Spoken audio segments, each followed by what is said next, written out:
90% इसमें सारा ये मुस्लिम्स का हमको देखने को वैसे मिलता है काफ़ी जगह। कनपट्टी पे बंदूक रख के, तलवार रख के उन्होंने कई जगह उनसे अपने नाम करा ली मुसलमानों ने भी वहाँ पे, और मुसलमानों ने आबादी बढ़ा ली। और जहाँ भी मुसलमान अपनी आबादी बढ़ाते हैं भाई साहब, वो अत्याचार करते हैं। नमस्कार, आप देख रहे हैं इंडिया टाइम 24 न्यूज़। आपके साथ मैं हूं Praveen. The Kashmir files film की चर्चा पूरे देश में हो रही है और जो लोग इस फिल्म को देख रहे हैं उनका रिएक्शन क्या है, ये जानने के लिए आज हम द्वारका में स्थित विगस मॉल पहुंचे और मेरे साथ एडवोकेट अनिल लोचव है जिन्होंने अभी अभी द कश्मीर फाइल्स फिल्म देखी है। अब इनका रिएक्शन क्या है ये इनसे जानते हैं। क्या समझ आया अनिल जी आपको आज फिल्म में, और क्या कहना चाहेंगे? आप गुस्से में नज़र आ रहे हैं। देखो, इस फिल्म को देखने के बाद हर एक अपने आदमी का जोश और जुनून और गुस्सा इतना जाग जाता है जिसे कह नहीं सकता। जिस तरह उन्होंने अत्याचार किए हिंदू भाइयों पे, मैं इंडिया टाइम न्यूज़ जो आप प्रवीण जी इसके जो टॉपिक के ऊपर आपने ये कवरिंग करने आए हैं, इसके लिए तहे दिल से आपको, आपके डायरेक्टर्स को, सबको धन्यवाद देना चाहता हूँ।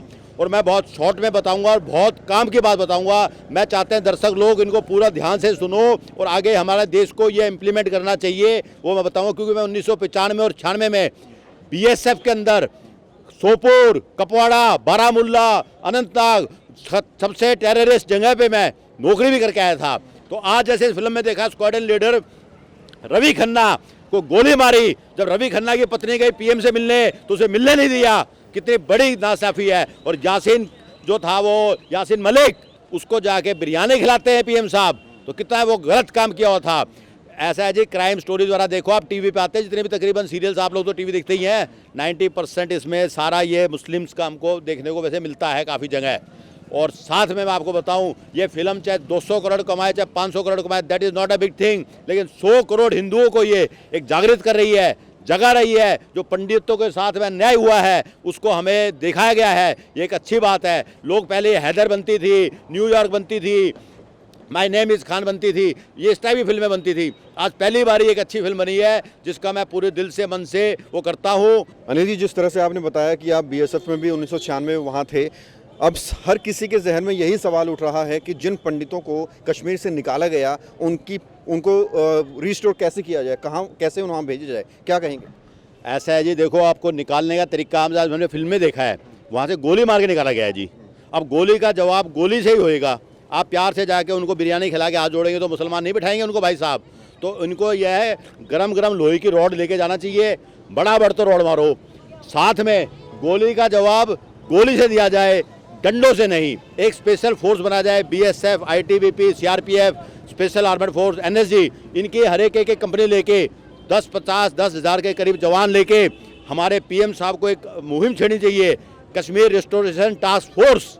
वो फोर्स जाए, फिर वहाँ पे जाके वहाँ पे इनको रिस्टोर कराने का काम करे। जिनके जो लिया गया है, बादाम है, काजू है, अखरोट है, सेब के बादामों के ऊपर जो ये बैठे हैं, वहाँ से डट मार मार के वो भगाया जाए। और जब जो फालतू बोल ले उनका इकट्ठा करके, झेलम नदी ऐसी है भाई साहब, झेलम नदी में बताऊँगा आपको, अगर कोई आप बॉडी डाल दो 5 सेकंड बाद 500 टुकड़े हो जाते हैं उसके।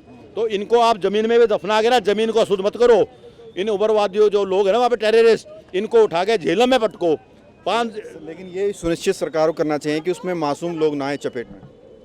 ऐसा है, वो तो इसलिए ऐसे बोला है जी मैंने प्रवीण बाबू कि इसकी टास्क फोर्स बनाई जाए, स्पेशल टास्क रिहेबिलिटेशन फोर्स, जिसमें सारे प्रोटोकॉल्स होंगे, नियम होंगे। उसमें जब ये पता चल जाएगा लोगों को भैया इनका कार्य ये है, जो तुम बीच में अड़े और तुम साफ, तब ये होएगा। प्यार की भाषा नहीं समझेंगे, वो कहते हैं ना, लातों के भूत बातों से नहीं मानेंगे।